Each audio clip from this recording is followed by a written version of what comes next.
Buenas noches con todos chicos, me presento, soy Marjorie Mechan Cumpa. El día de hoy me es grato poder reunirme con ustedes para poder dar inicio al curso que hemos preparado para ustedes titulado Misión Externado, curso de ginecobstetricia y pediatría.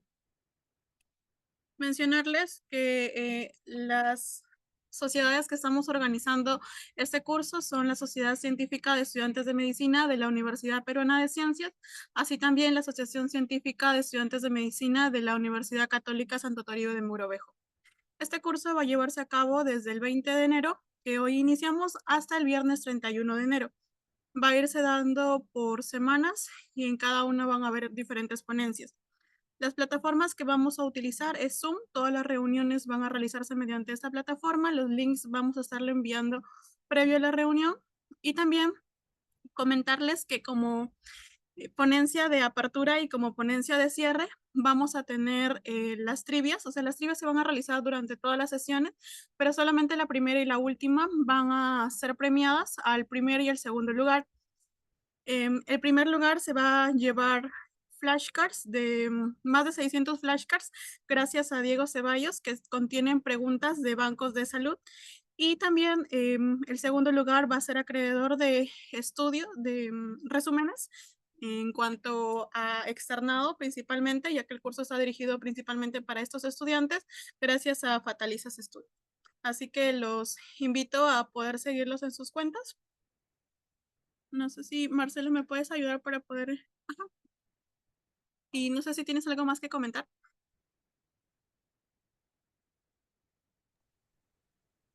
Sí, hola, buenas noches con todos. Bueno, recordarles también que las ponencias serán grabadas y se van a subir al final de cada módulo. O sea, cuando terminemos la semana de pediatría, se subirá todo lo que es de pediatría y cuando se acabe ginecobstetricia, lo mismo. Acá lo van a poder encontrar en el canal de YouTube de Sociem UPC y también el de Asociem USAT. Y eso sería todo.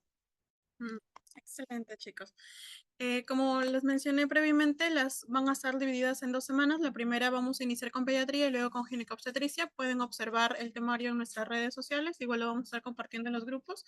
Y vamos a iniciar la conferencia de hoy que se titula Enfermedad diarreica aguda. Va a estar a cargo del doctor Alexis José Ormeño Julca.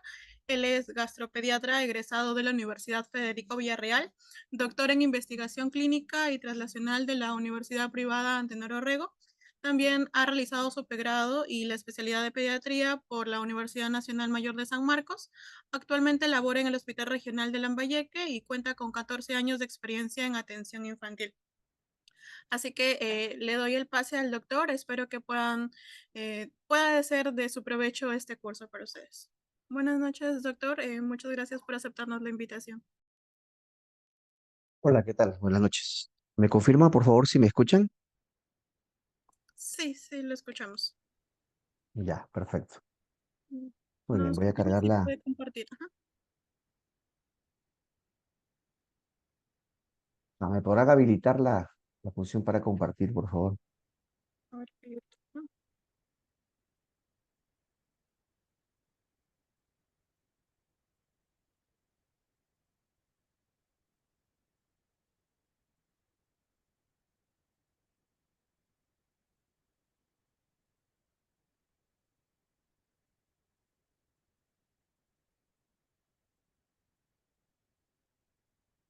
ya, ya está habilitado, doctor.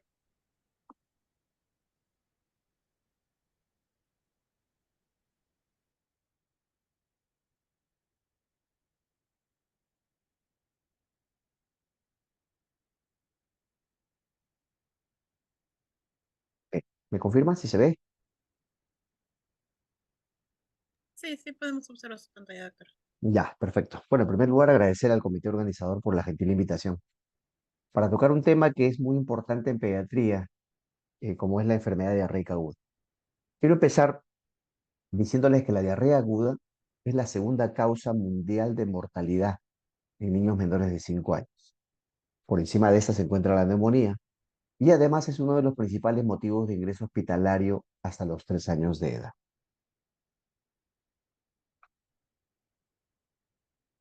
Vamos a hablar sobre enfermedad diarreica aguda en niños.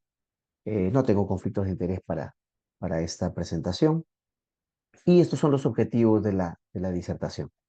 Vamos a hablar o definir qué cosa es diarrea en niños, de algunos aspectos de fisiopatología, la clasificación y cómo hacemos el enfoque clínico, tanto en lo que es historia clínica, la evaluación del estado de hidratación, algunos exámenes auxiliares que se pueden solicitar y finalmente el tratamiento. Ustedes, si hacen una revisión sobre la definición de diarrea aguda en pediatría, van a encontrar varias definiciones. Esta es una de las más frecuentes que se presenta en la literatura, es la disminución de la consistencia de las heces, blandas o líquidas, y un incremento de la frecuencia a 3 o más en 24 horas, con o sin otros síntomas. Sin embargo, una de las dificultades de colocar un valor o colocar un número definido de deposiciones es que si nosotros evaluamos cuál es la frecuencia normal de deposiciones en los niños, de acuerdo a la edad, nos vamos a dar cuenta que los lactantes menores de 6 meses pueden presentar deposiciones frecuentes como parte de su estado defecatorio, de la función intestinal normal. Entonces, tal vez una de las mejores definiciones, teniendo en cuenta estos aspectos, es una disminución de la consistencia o un incremento de la frecuencia que sale del patrón habitual que corresponde a la edad del paciente. Y eso lo podemos hacer en la historia clínica. Si, por ejemplo, una madre nos dice que su nene normalmente evacúa 3 deposiciones por día y el chico está haciendo 5 deposiciones y un poco sueltas, eso es diarrea, de acuerdo a los parámetros que usamos en niños. Lógicamente, esta definición es frecuente usarla en un entorno clínico, en un entorno ambulatorio, pero en un entorno hospitalario sí, donde podemos cuantificar las deposiciones. Una mejor definición es en lactantes menores de 10 kilos, las deposiciones que son de más de 20 gramos por kilo por día, y en niños mayores o adolescentes más de 200 gramos al día. ¿No? Esto en un entorno hospitalario donde ya podemos hacer un balance estricto. La enfermedad diarreica puede clasificarse según la temporalidad, y de hecho que la clasificación más clásica es la que se encuentra a la izquierda, donde consideran diarrea aguda hasta los 14 días, diarrea persistente mayor de 14 hasta 28 y crónica más de 28 días. Sin embargo, las publicaciones actuales, que cada vez más consideran la diarrea aguda hasta los 7 días, una diarrea que algunos lo denominan aguda prolongada o simplemente prolongada de 8 a 13 días, y la diarrea persistente crónica se ha englobado en un solo concepto, que es aquella de posición diarreica, que se extiende más allá o de los 14 días o más allá. Esto es importante tenerlo en cuenta porque en el caso de diarrea prolongada se hace alguna intervención, que si lo consideráramos dentro de, por tempolaridad, diarrea aguda, según la clasificación anterior, no se realizaría. Dentro de la fisiopatología de la diarrea aguda, es importante saber que hay movimiento de líquidos en el tracto gastrointestinal, seguramente como ustedes lo recuerdan por sus cursos de fisiología, y de hecho que hay una gran cantidad de líquido que se transporta bidireccionalmente, tanto en lo que es secreción como en absorción. Este ejemplo que les presento en este esquema, en adultos, por ejemplo, usualmente ingieren 2 litros de líquido por día y se producen entre glándulas salivales, secreciones gástricas, secreciones hepáticas, pancreáticas, algo de 6 litros, serían 8 litros, y en el intestino delgado se absorbe 6.5 litros, que constituye el 83% de todo el manejo, y en el intestino grueso 1.3 litros. Y esta absorción casi siempre contra un gradiente osmótico significativo. De esta manera, por el gran porcentaje de absorción que ocurre en el intestino delgado, si alguna condición afecta la absorción o la función del intestino delgado, puede provocar una diarrea bastante significativa.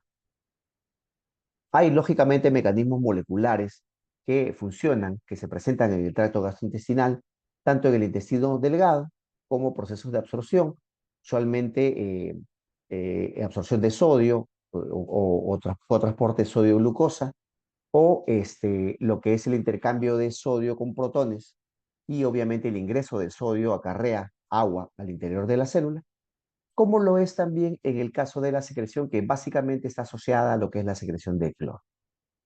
En el intestino grueso, de la misma manera, solo que en el intestino grueso hay un cotransporte de otros nutrientes como ácidos grasos de cadena corta, junto con el sodio y con el ingreso de agua, y persiste también el intercambio de sodio con protones en cuanto a lo que es absorción de agua y la secreción básicamente igual en el intestino delgado a través del movimiento de los iones cloro. Además, hay un movimiento de líquidos, que esto ya se ve, por ejemplo, cuando uno quiere explicar los mecanismos de la enfermedad diarreica aguda. En condiciones normales, el líquido entra al lumen intestinal y a través de un cotransporte de nutrientes con sodio, este sodio que se absorbe hace que ingrese el líquido. Hay una secreción de cloro que es bastante menor que la absorción de cloro, de sodio, perdón. Por lo tanto, hay una secreción de agua también, pero como la absorción supera a la secreción, ¿no? Las deposiciones tienen una cantidad controlada de líquido y, lógicamente, se manifiesta con una consistencia normal, lo cual no ocurre, por ejemplo, cuando hay presencia de nutrientes y estos nutrientes por alguna situación no se absorben completamente y este nutriente genera un efecto osmótico donde aumenta la secreción del líquido, que no está asociado a la secreción de cloro. La secreción de cloro sigue siendo la misma, pero aumenta la secreción del líquido por el efecto osmótico, entre comillas, de los nutrientes dentro del lumen intestinal. Esto que antes se denominaba diarrea osmótica, actualmente se denomina diarrea inducida por la dieta. También hay una diarrea por alteración en el transporte electrolítico. Antes se le llamaba diarrea secretora porque básicamente se creía que el compromiso principalmente era un aumento de la secreción de cloro con el incremento de la secreción de agua. Sin embargo, actualmente se ha visto que hay casos donde hay una disminución de la secreción de sodio y esta disminución de la absorción de sodio, y esta disminución de la absorción de sodio se acompaña de una disminución de la absorción de agua. Por lo tanto, la presencia de agua es mayor en el lumen y ocurre diarrea. Y hay también una diarrea por aumento de tránsito intestinal, donde el movimiento intestinal aumentado disminuye la absorción de nutrientes y esto puede provocar un efecto osmótico conllevando a lo que es diarrea. Dentro de lo que es la clasificación, es un punto muy importante evitar las confusiones al momento que establecemos los diagnósticos diferenciales o los diagnósticos probables. Mucho se ha visto, por ejemplo, que cuando llega un paciente por emergencia con diarrea, inmediatamente el diagnóstico es DAI, diarrea aguda infecciosa. Sin embargo, no todas las diarreas agudas son infecciosas. Como ustedes pueden ver en este cuadro que lo saqué de esta publicación del 2018, diarrea aguda puede ser provocada no solamente por infecciones, sino también por drogas, medicamentos, por ejemplo, ácido antibióticos principalmente, o amoxicilina bulánico, uno de los más frecuentes, o tóxicos en las intoxicaciones alimentarias, o en reacciones de hipersensibilidad de tipo inmediato, o sea, en alergias, se puede presentar como causa de diarrea aguda. Entonces, es importante que ustedes recuerden que no toda enfermedad diarreica aguda es una DAI. Entonces, si nosotros recibimos un paciente con diarrea aguda, nuestro diagnóstico inicial debe ser ese, enfermedad diarreica aguda.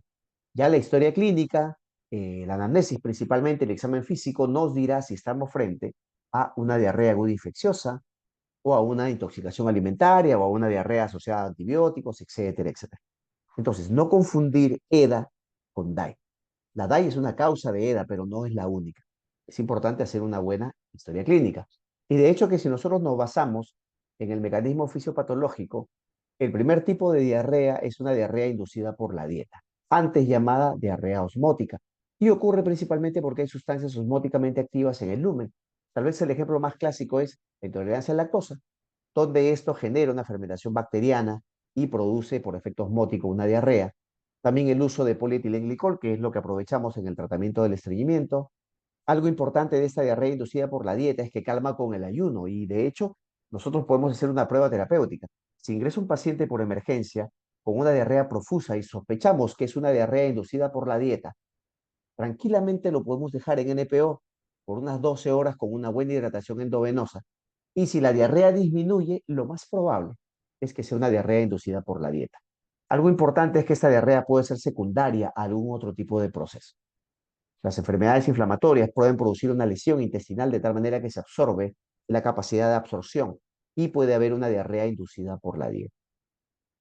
En la diarrea por transporte electrolítico alterado, Esta diarrea, sí, a pesar de que lo dejamos en ayuno, el paciente persiste, es causada principalmente por bacterias enterotoxigénicas, Vibrio cólera a la cabeza, Clostridium perfringens, Clostridium difficile, E. coli enterotoxigénica o virus enterotóxicos como rotavirus. Sin embargo, hay otras causas como péptidos o producidas por aumento de péptidos gastrointestinales, ácidos biliares, medicamentos o diarreas congénitas, etcétera. Pero la característica de estas últimas es que la diarrea no es tanto aguda, sino persistente crónica. La diarrea por motilidad alterada ocurre cuando hay cambios en la motilidad y eso altera la absorción. Hipomotilidad, por ejemplo, en la enfermedad de Hirschsprung, que es el esquema, donde hay una disminución de los ganglios entéricos y de esta manera hay un proceso obstructivo que genera una dilatación pre, eh, segmento alterado por la falta de sistema nervioso entérico, y de hecho acá ocurre un sobrecrecimiento bacteriano, hay desconjugación de ácidos biliares, eso puede provocar malabsorción, secreción colónica y diarrea. Y la hipermotilidad, que es aquella que contribuye a un cuadro que se llama diarrea funcional e incluso al síndrome de intestino irritable. La diarrea inflamatoria, donde la inflamación de la mucosa puede causar alteración de la absorción de nutrientes, transporte de electrolitos y función, incluso alteración de la función de la barrera intestinal. Y las causas frecuentes son por bacterias que generan invasión de la mucosa. Shigella, Campylobacter, algunos casos de salmonella. Usualmente es una diarrea disentérica. Se asocia a presencia de moco y sangre en la deposición, pero principalmente el criterio de invasividad lo da la fiebre. Un paciente con diarrea, con moco, sangre y con fiebre, sobre todo fiebre alta por encima de 39, es muy probablemente causada por bacterias enteroinvasivas. Si tiene pacientes con diarrea, con moco y sangre, pero sin fiebre, la posibilidad de una infección se aleja bastante. Enfermedad inflamatoria intestinal, alergia a proteína de leche de vaca te pueden dar diarrea con moco y sangre sin fiebre. Dentro de lo que es la enfermedad diarreica aguda, lógicamente la infección, la gastroenteritis es la enfermedad o la condición más frecuente. Puede ser causada por virus, rotavirus, norovirus, adenovirus a la cabeza, o bacterias como Campylobacter, Salmonella, E. coli, Shigella, e incluso parásitos como Yardia lamblia en nuestro medio. Si nosotros nos preguntamos cuál es la etiología más frecuente de un paciente con diarrea aguda infecciosa, la respuesta siempre va a ser depende. Depende de la edad. Como ustedes pueden ver, en pacientes de 0 a 11 meses, la diarrea más frecuentemente es causada por rotavirus, al igual que en los pacientes hasta los 2 años. Pero en mayores de 2 años, la causa más frecuente es Shigella. Por lo tanto, si uno tiene que enfocar un paciente y de acuerdo a la edad uno podría establecer la posibilidad etiológica, lógicamente asociada a otros aspectos importantes dentro de la historia clínica. El enfoque clínico, la evaluación de este tipo de pacientes, en primer lugar, se basa con una buena historia clínica. Establecer el tipo de diarrea de acuerdo a la clasificación temporal, establecer las características de la diarrea, si calma o no con el ayuno, si se presenta con otros síntomas asociados como dolor abdominal, fiebre, etcétera, son indicios que nos podrían orientar hacia la posibilidad etiológica. Pero el punto más importante es evaluar el estado de hidratación.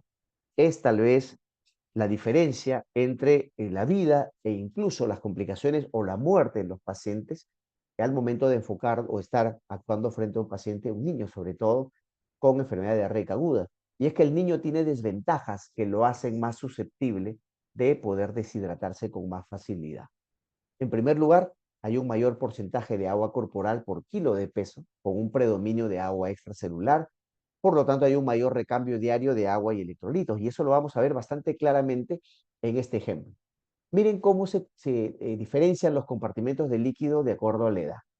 En los pacientes recién nacidos, en los pacientes pediátricos, es diferente la cantidad de líquido extracelular y la cantidad de líquido intracelular en cuanto a la proporción diferente al adulto.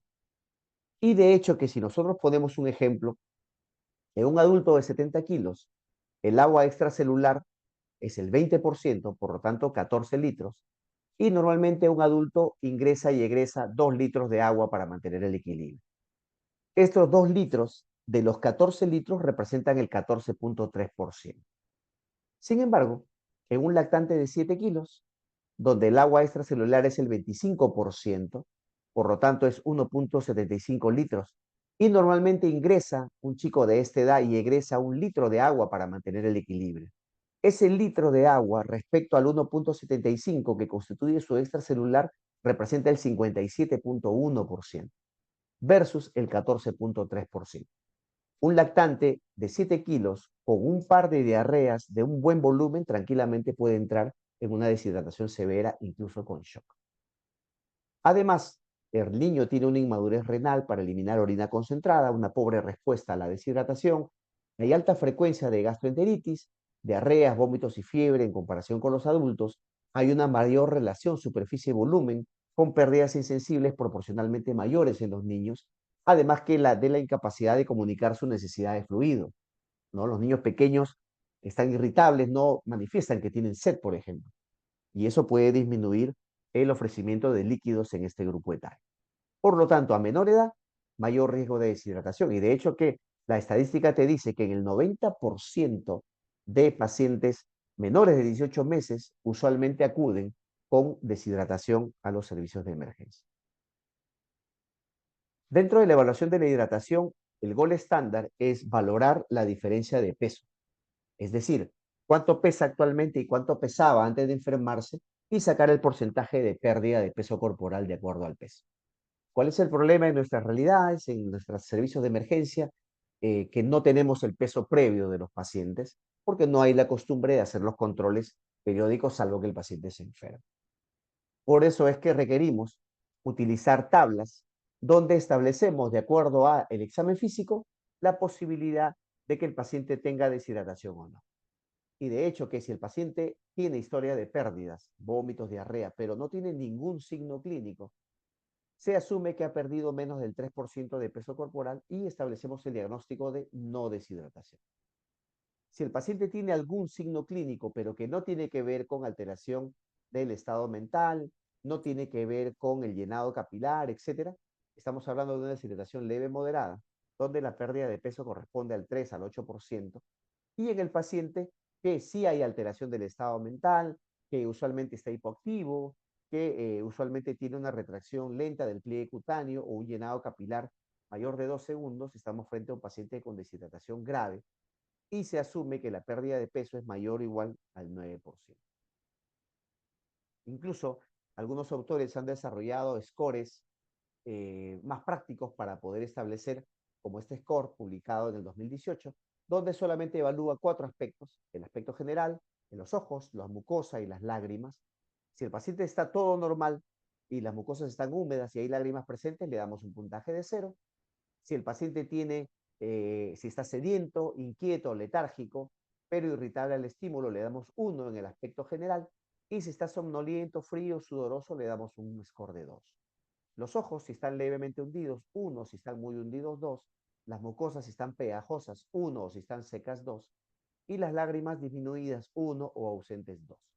Sumamos y si el paciente tiene 0, no tiene deshidratación. Si tiene de 1 a 4, estamos frente a una deshidratación leve moderada. Y si tiene de 5 a 8, una deshidratación severa. Este score es bastante práctico, se puede aplicar a partir del mes de edad hasta los 3 años, que es la gran mayoría de pacientes que vienen a nuestras emergencias. Los exámenes auxiliares no se piden en todos los pacientes, solamente en aquellos que tienen deshidratación grave o se van a hospitalizar. Usualmente solicitamos analítica sanguínea, incluyendo electrolitos séricos, urea, creatinina y glucosa, evaluamos función renal. Muchas veces pedimos gasometría en estos pacientes para evaluar si hay alteración del estado o el medio interno, si hay acidosis metabólica, por ejemplo, y análisis de orina buscando iones, osmolaridad, etc.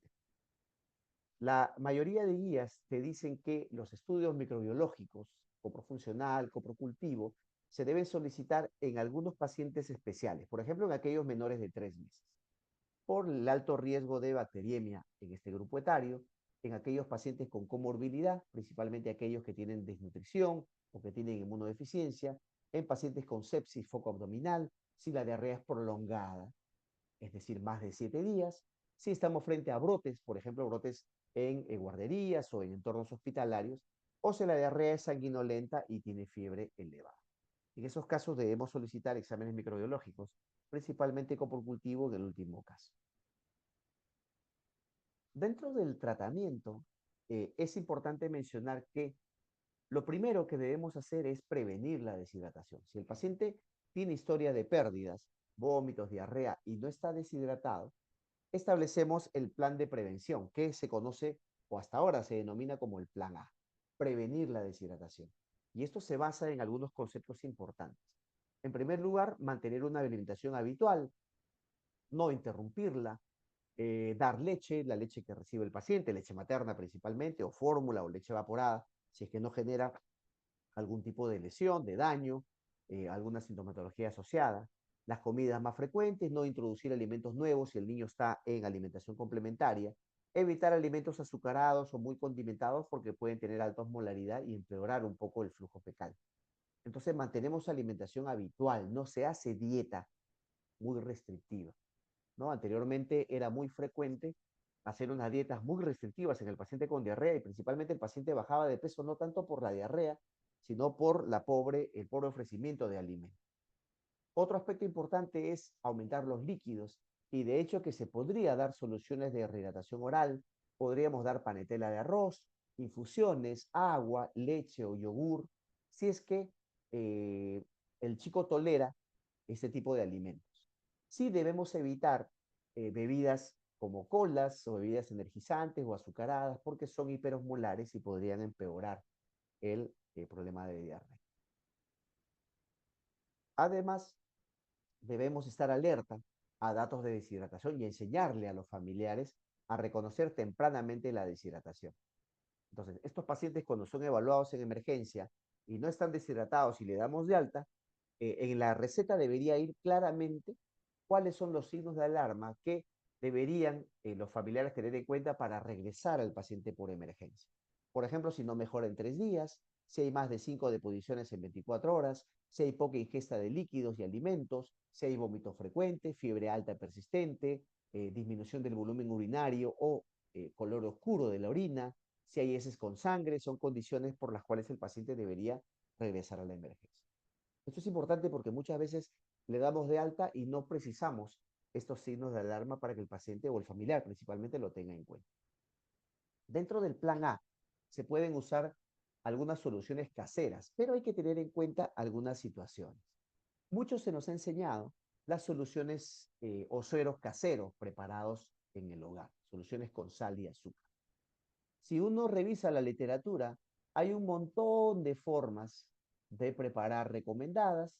Tal vez la más frecuente es agua con una cucharadita de sal a ras y 8 cucharaditas de azúcar a ras en 1 litro, ¿no? Sin embargo, vemos, digamos, esta concentración de nutrientes de forma diferente. Hay muchas presentaciones, de tal manera que los autores concluyen que, si bien es cierto, la forma más frecuente de recomendar es 1 litro de agua y 8 de azúcar y 1 de sal, sin embargo, eso aporta una cantidad de electrolitos, eh, digamos, diferente, con sodio por encima de lo que se recomienda por litro, igual que la glucosa. Las recomendaciones actuales son, dentro de las sales de rehidratación oral, que el sodio se debe administrar entre 60 a 75 miliequivalentes por litro.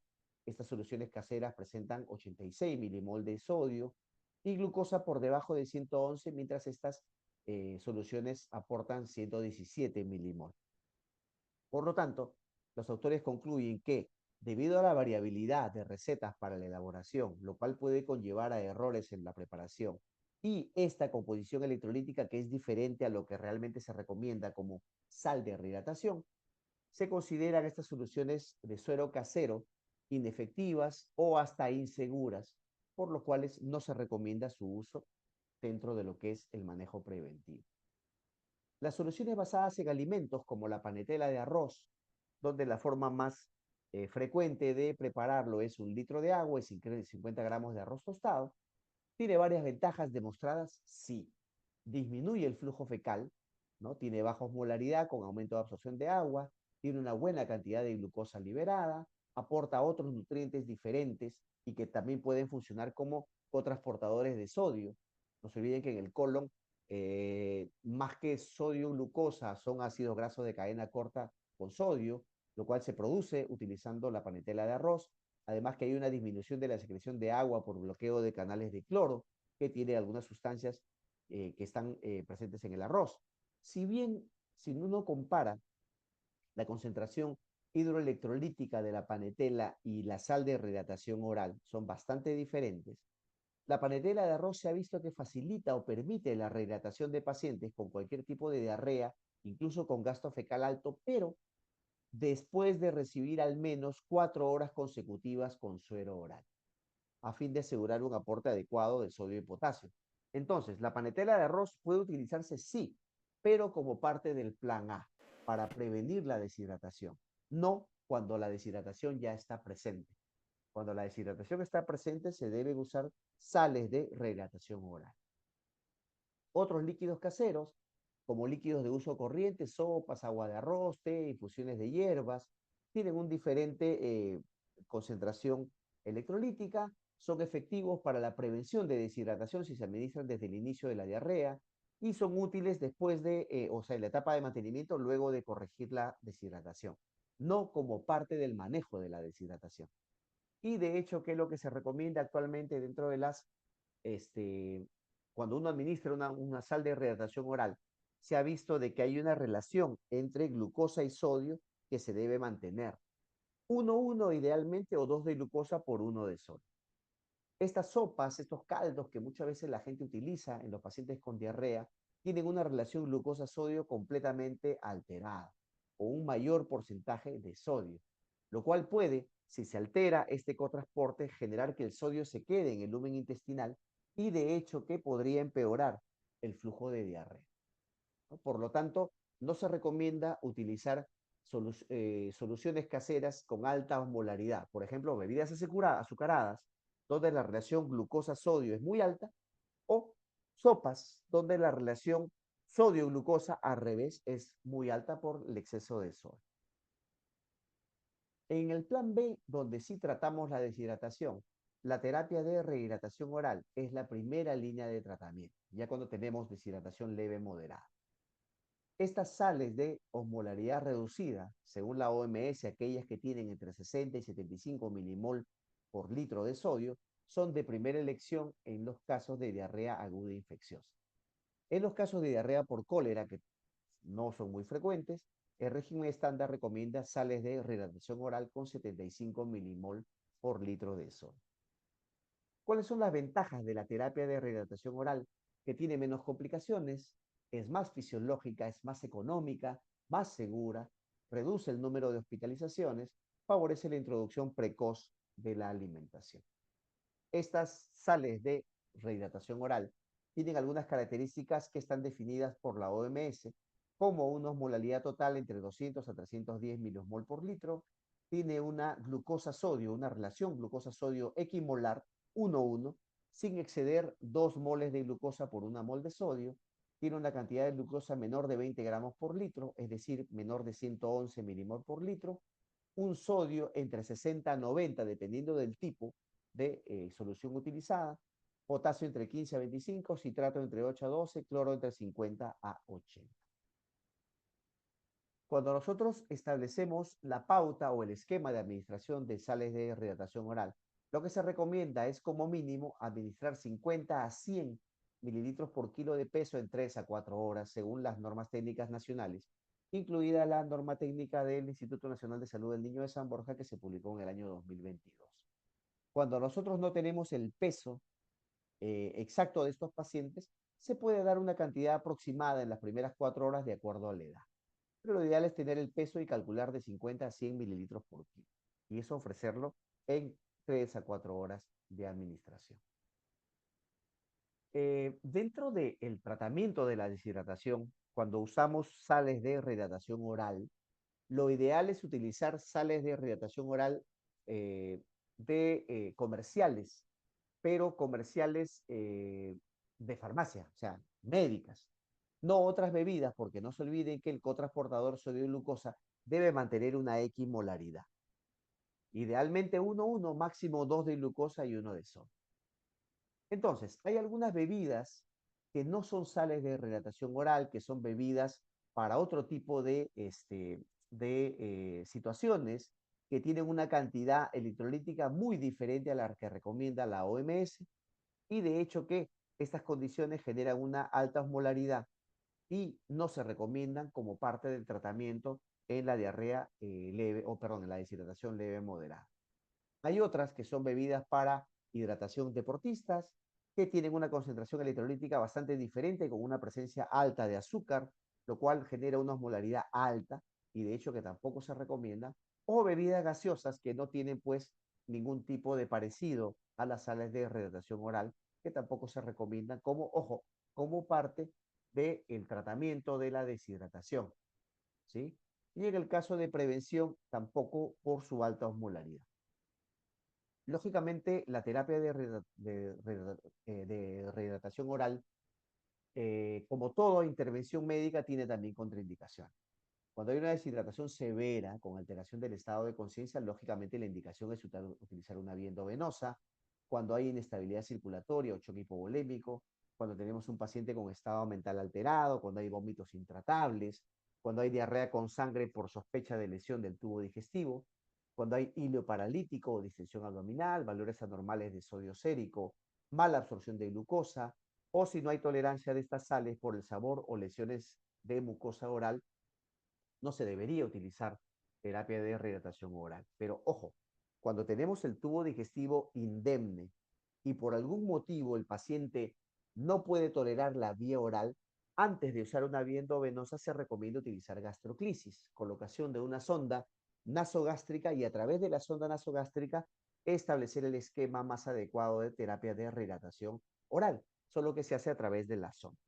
Solamente cuando hay lesión del tubo digestivo de cualquier tipo que impide el uso de la vía enteral, se recomienda la terapia endovenosa. El plan C, que es aquel que está destinado a tratar la deshidratación severa, se descompone si es que el paciente presenta o no shock. Si el paciente tiene deshidratación severa con shock, todas las guías recomiendan la utilización de bolos, idealmente de solución de cloruro de sodio o lactato Ringer. Desaconsejan el uso de soluciones polielectrolíticas porque al momento de administrar el bolo superamos la velocidad de difusión de potasio que tienen estas sales de esta solución polielectrolítica, y puede ocasionar trastornos de conducción cardíaca. El esquema a través de la vía endovenosa o, en el peor de los casos, intraósea o por colocación de CBC, incluye bolos, principalmente de suero fisiológico, 20 mililitros por kilo endovenosa en 10 a 15 minutos. Si persiste en shock, se debe repetir el bolo hasta un máximo de 3 veces. ¿Cómo sabemos que el paciente salió del shock? Si mejora el sensorio, si tiene un pulso radial fuerte y perfusión tisular, un llenado capilar menor de 2 segundos, consideramos que el paciente salió del shock. Si el paciente tiene deshidratación severa sin shock, ¿no?, las guías recomiendan como tipos de solución la solución polielectrolítica, lactato Ringer, suero fisiológico, o si no, una preparación utilizando 500 cc de suero fisiológico y 500 cc de destroza y cloruro de potasio, 20 miliequivalentes por litro. Esto es lo que está en la guía de práctica de la diarrea aguda en el Instituto Nacional de Salud del Niño de San Borja. Se publicó en el 2022. Sin embargo, hay algunas consideraciones que debemos tener en cuenta, no solo en el tipo de solución, sino en el esquema que sugiere esta guía, donde recomienda que en lactantes menores de 12 meses deberíamos administrar 30 mililitros kilo hora en 1 hora y luego 70 mililitros kilo hora en 5 horas. Y lo que es peor, en niños mayores de 12 meses, 30 mililitros kilo hora en 30 minutos. 1 hora y luego 70 mililitros kilo hora en 2 horas y media. Entonces, digamos que se utilizan soluciones que pueden tener potasio en una cantidad alta y a una velocidad de infusión bastante alta.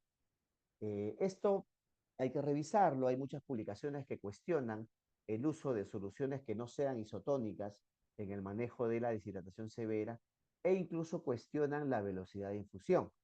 Este artículo, publicado como una carta al editor en el año pasado, donde se titula Los fluidos intravenosos en niños deshidratados con gastroenteritis, es importante definitivamente revisar la evidencia y es que después de una revisión de evidencia actualizada, la mayoría de guías actuales sugiere que usemos soluciones isotónicas en el tratamiento del paciente con deshidratación grave y soluciones isotónicas tipo cristaloides no balanceados como el suero fisiológico o incluso balanceados como lactato Ringer, ambas para evitar condiciones como hiponatremia.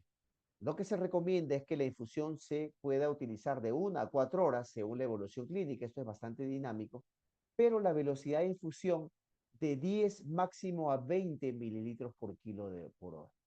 O sea, no recomiendan una velocidad de infusión mayor de 20 mililitros kilo hora, como sí lo hacen las guías nacionales.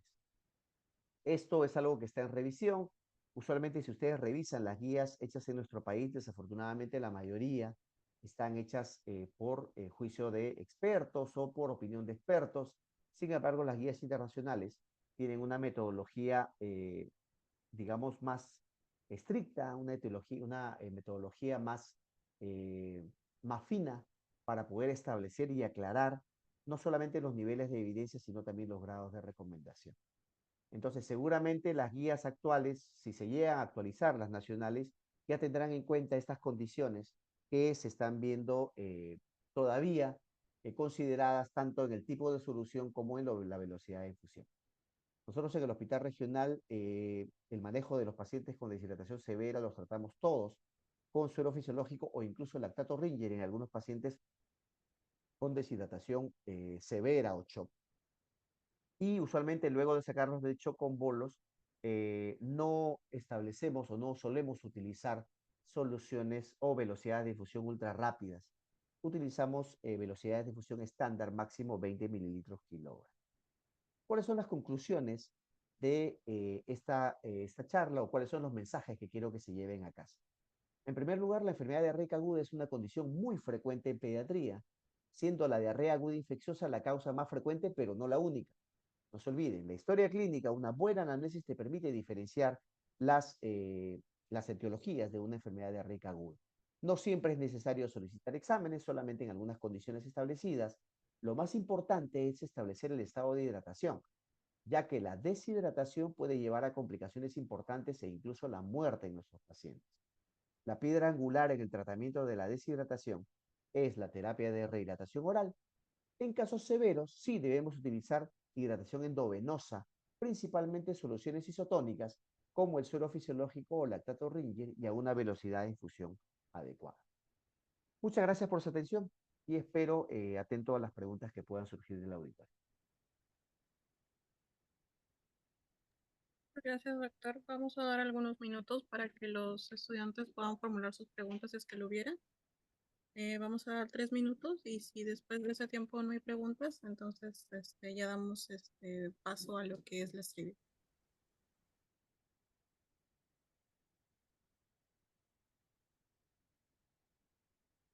Pueden dejar sus preguntas por el chat o pueden levantar la mano, chicos.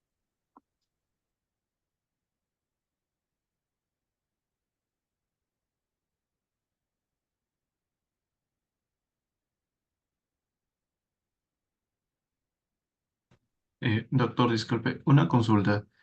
Sí. Quisiera saber cómo era el mecanismo fisiopatológico de la enfermedad diarreica aguda por presencia de solutos en lumen. Ya. Lo que pasa es que en este tipo de pacientes lo que ocurre es una mala absorción. Los nutrientes no se absorben por algún tipo de situación, ya sea disfunción en lo que es el movimiento o alteración de los mecanismos de absorción. Entonces, lo que ocurre es que este nutriente que está dentro del lumen, ¿sí? Por algún motivo no se puede absorber. Por lo tanto, se disminuye lo que es la absorción del sodio asociado al nutriente y de esta manera hay presencia de soluto osmóticamente activo en el lumen intestinal. Y este soluto produce una difusión pasiva de agua. Por lo tanto, las heces se hacen más líquidas y esto condiciona diarrea. El ejemplo más típico es intolerancia a lactosa. El paciente que no tiene la posibilidad de tener lactasa en buena cantidad y esta lactosa que como ustedes saben que se divide en glucosa y galactosa y ambas se absorben, pero no se absorbe como lactosa. Por lo tanto, esta lactosa pasa en el intestino delgado sin escindir, llega al intestino grueso y por un efecto de fermentación genera sustancia osmóticamente activa dentro del lumen, hay mayor difusión de agua y eso genera diarrea. Ese es el mecanismo de la diarrea inducida por la dieta, ¿no? Lo que antes se llamaba diarrea osmótica. Eso sería también lo que explicaría el empeoramiento de casos en caso de uso de, digamos, soluciones comerciales de, o sea, no médicas, o sea, tipo bebidas energéticas, etcétera. Claro, lo que pasa es que normalmente cuando tú consumes una bebida con alta osmolaridad, si no tienes diarrea no va a pasar nada. Pero si tienes diarrea con alteración de esta absorción, entonces sí podría tener un efecto osmótico si consumes alimentos azucarados o dulces. Dentro de ellos, por ejemplo, las bebidas para deportistas, ¿no? Porque los padres tienen la idea de controlar la deshidratación de sus hijos con bebidas que ellos consideran agradables y generalmente dulces. Pero se olvida que el paciente cuando está deshidratado, la sed está incrementada y los chicos deshidratados toman cualquier bebida, por más desagradable que sea, la gran mayoría lo recibe. Entonces hay que enseñarles de que se debe usar sales de rehidratación oral preparadas específicamente para estos cuadros. No, afortunadamente el sabor es bastante bueno actualmente, no como en nuestra época que eran sales que no tenían mucho sabor. No, actualmente tienen un sabor más manejable para los chicos. Gracias, doctor. Ah, ok.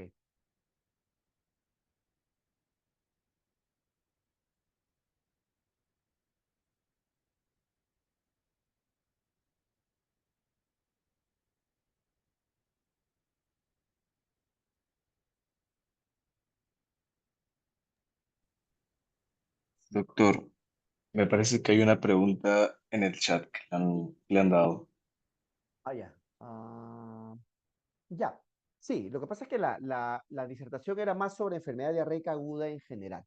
Pero en el caso de diarrea aguda infecciosa, hay tratamiento, digamos, que se puede utilizar adicional a lo que es el manejo de la deshidratación, ¿no? Hay tratamiento farmacológico, ¿no? Uno de ellos es el uso de probióticos, que son microorganismos vivos que tienen un efecto de salud en el organismo.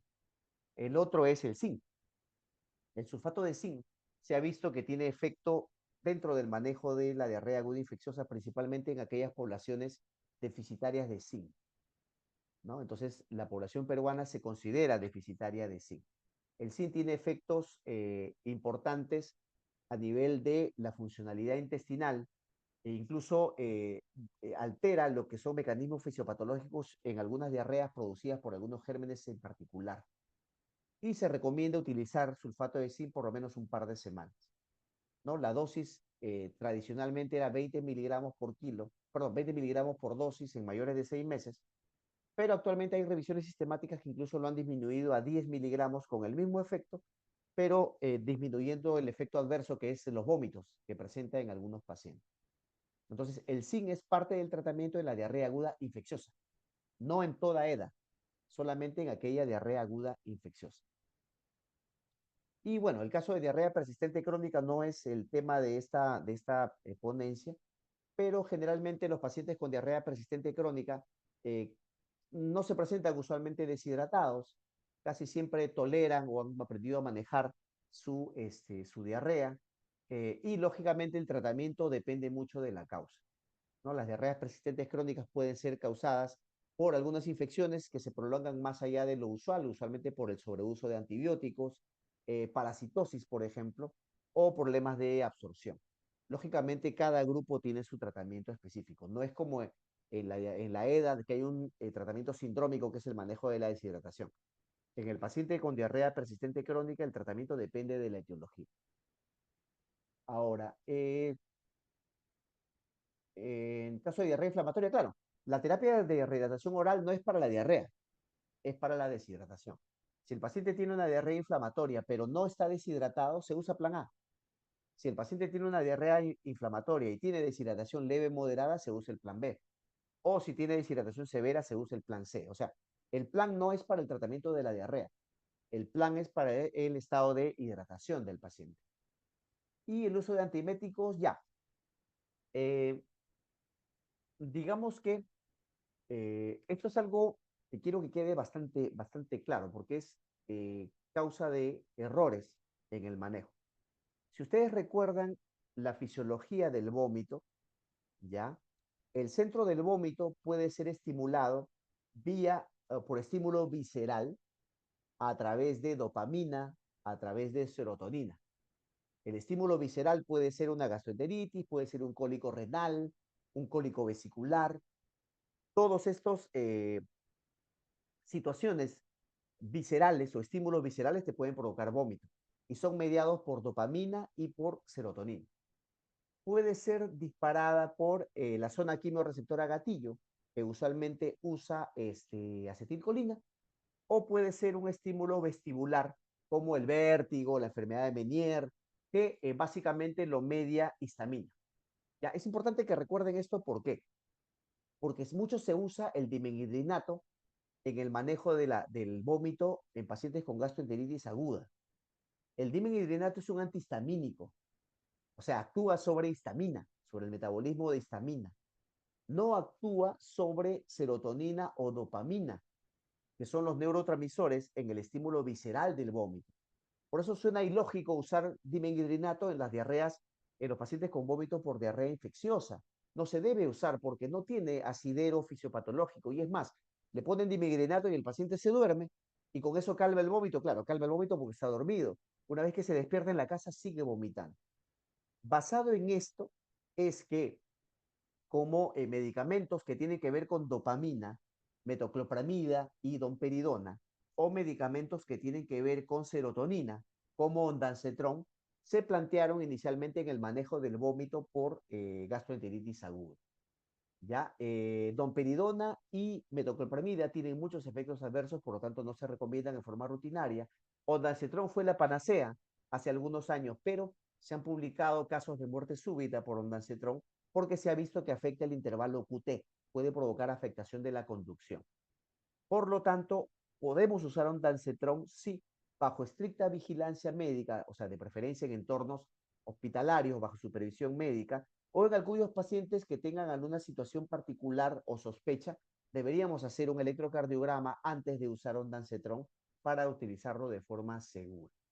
Entonces, ondansetron siempre bajo vigilancia médica y de preferencia con una evaluación cardíaca previa.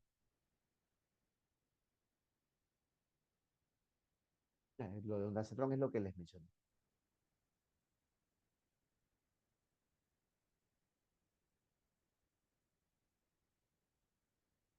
Muy bien, ¿alguna otra pregunta?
Doctor, hay dos preguntas más. Una dice, ¿se puede usar al mismo tiempo probióticos y antibióticos o difieren en la toma según el horario? Ah, ya. Bueno, sí, se pueden utilizar probióticos y antibióticos. Lo que se recomienda sí es darlo en diferente horario. Usualmente, bueno, lo de probióticos es un mundo porque, eh, digamos, si vas a usar con antibióticos, sería ideal usar un probiótico que no sea bacteriano, ¿no? Y hay alternativas como Saccharomyces boulardii, que es un hongo, que se usa como probiótico. Entonces, sí se pueden utilizar probióticos y antibióticos, sí, de preferencia en diferente horario. Ahora, ¿por qué no se podría dar PTE en deshidratación con shock? Ah, solución polielectrolítica. Lo que pasa es que la solución polielectrolítica tiene potasio. Y cuando uno utiliza administración rápida, ya puedes superar la velocidad de difusión del potasio, tanto cuando lo usas en bolos o en terapia de rehidratación endovenosa. Entonces, por esa razón es que algunos no recomiendan utilizar soluciones que puedan tener potasio dentro de su contenido. Por eso recomiendan suero fisiológico o en algunas otras situaciones lactato Ringer, pero principalmente suero fisiológico. Más que nada tiene que ver con la velocidad de infusión del potasio. Ahora, ¿qué criterio seguir para ver si el paciente mejora? Bueno, depende de si el paciente tiene shock y el paciente recupera la conciencia, etcétera, quiere decir que ha salido del shock. Si el paciente recupera la conciencia, recupera el llenado capilar, luce mejor, quiere decir que ha salido de la deshidratación severa. Si el paciente no tiene síntomas clínicos, quiere decir que ha salido de la deshidratación leve moderada. Entonces, cuando uno hidrata, ya sea con terapia de rehidratación oral o endovenosa, siempre tiene que estar evaluando. Es dinámico, no quiere decir que yo te voy a administrar solución endovenosa durante 4 horas, no quiere decir que programo el goteo y me desaparezco y regreso a las 4 horas. No, ese paciente lo programo el goteo, pero a la hora lo evalúo, porque a la hora tranquilamente ya puede estar tolerando vía oral. Entonces, ya lo cambio del endovenoso a la vía oral. ¿No? Los hospitales deberían tener una unidad de rehidratación, ¿no? Estas unidades de rehidratación utilizan la rehidratación de la mejor manera para evitar estancias hospitalarias largas o el uso innecesario de endovenoso. Bueno, la terapia de rehidratación oral está ahí, uno calcula en el plan B 50 a 100 cc por kilo y eso lo divides en 4 horas y ese es el volumen que vas administrando vía oral, ya sea con cucharita o con jeringa. Ya, las soluciones que más se recomiendan son aquellas que van entre 60 a 75 miliequivalentes de sodio por litro. En el mercado hay varias. Hay Pedialite Max, hay electroral pediátrico, hay eh, electroral pediátrico, Pedialite Max, eh, mm, Hidranta. Bueno, son varios en realidad. No sería muy ético decirles que alguna es mejor que otra, ¿no? Lo importante es que tengan las recomendaciones que tiene OMS dentro de su composición. Pero básicamente son esas, ¿no? Tal vez las que más usamos son Pedialite Max y Electroral Pediatric, que tienen buen sabor y además tienen la composición que recomienda estandarizada. Esa es una buena pregunta. En realidad, el uso de antibióticos no tiene nada que ver con la deshidratación. Tú puedes tener una diarrea viral con deshidratación severa con shock. Tú usas antibiótico cuando sospechas que es una bacteria invasiva la que está provocando la diarrea. Y usualmente el criterio más importante para considerar una diarrea invasiva es la fiebre. Si el paciente tiene diarrea y fiebre 39 o más, independientemente del aspecto de las heces, pero con mayor razón si hay heces con moco y sangre, tú sospechas que es una diarrea invasiva. Por lo tanto, debes usar antibiótico. Previa toma de coprocultivo, porque el gol estándar hasta ahora es el coprocultivo, previa toma de coprocultivo puedes iniciar antibiótico terapia. De primera línea, vía oral, acitromicina, en todos los casos. La acitromicina cubre Shigella, Campylobacter, Vibrio cólera, etcétera, etcétera. Usas acitromicina, ojo, previa toma de coprocultivo. Y en el caso de parenteral, si sospechas Shigella, la primera indicación es cefalosporina de tercera generación, o sea, ceftriaxona. Yo he visto mucho utilizar sulfa, furazolidona, cloranfenicol, amoxiclavulánico. No. La recomendación es acitromicina bioral. He visto usar amicacina, gentamicina. No. La indicación parenteral es cefalosporina de tercera, ceftriaxona. ¿Ya? Entonces, el antibiótico no tiene nada que ver con la deshidratación. El paciente puede estar completamente hidratado y tener fiebre de 39 y una diarrea con moco y sangre, sin deshidratación. En ese caso, se toma como cultivo y se inicia antibiótico por la mejor vía. Usualmente vía oral, que es lo que más se recomienda.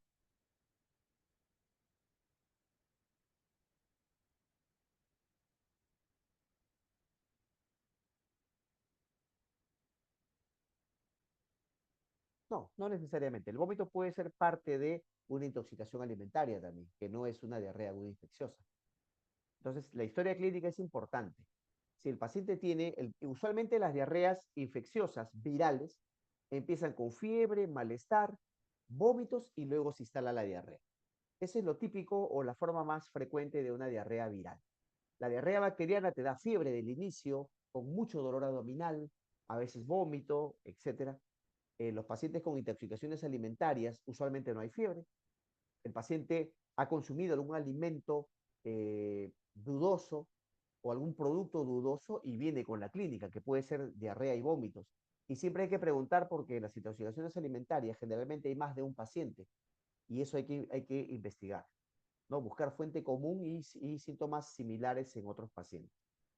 En esos casos, es una intoxicación alimentaria y no tiene nada que ver con una infección, ¿no? La historia clínica es la que te define si es una intoxicación, una infección probablemente o algún cuadro de alergia inmediata.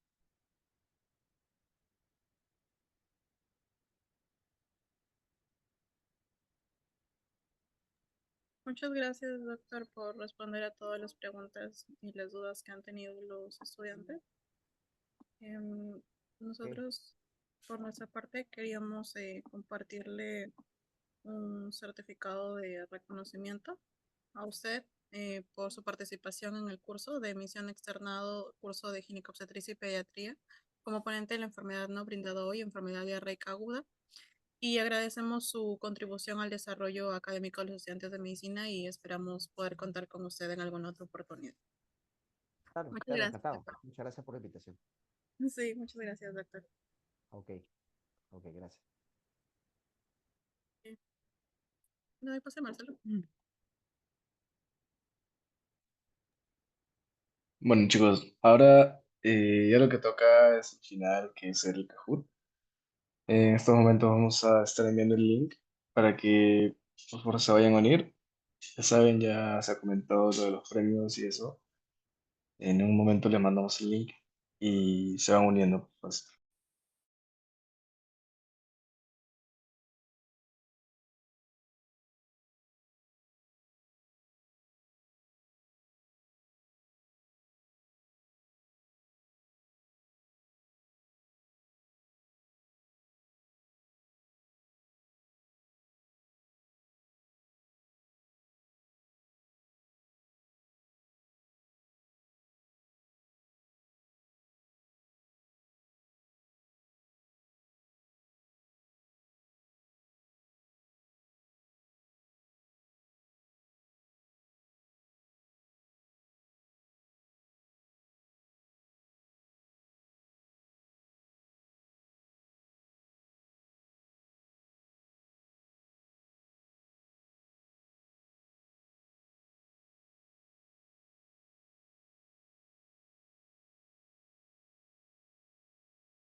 Concentren porque va a haber el sorteo de los flashcards que contienen preguntas bancos de salud y aparte resumen por parte de Fataliza.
Chicos, paciencia por favor, ahorita lo solucionamos. Un par de minutos.